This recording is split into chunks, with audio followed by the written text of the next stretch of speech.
পাকা মিটুলি ভাজা কে কে খেয়েছেন? পাকা মিটুলি ভাজা কিন্তু শীতকালের একটা অসাধারণ সবজির মধ্যে একটা। দেখুন, কাঁচা পাকা মিটুলিগুলো রয়েছে, তার থেকে আমি পাকা কালো কালো মিটুলিগুলোকে বেছে নিচ্ছি।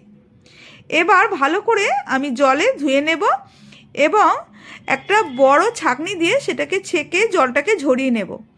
তারপর আমি গরম তেলে একটা শুকনো লঙ্কা ফোড়ন দিয়ে আমি মিটুলিগুলোকে দিয়ে দেব একে একে নুন আর চিনি।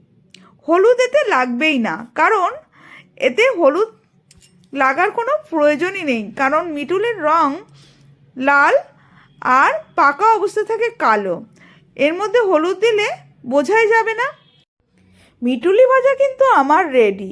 এবার গরম গরম ভাতের সঙ্গে লাল লাল মিটুলি ভাজা, আহ, অসাধারণ।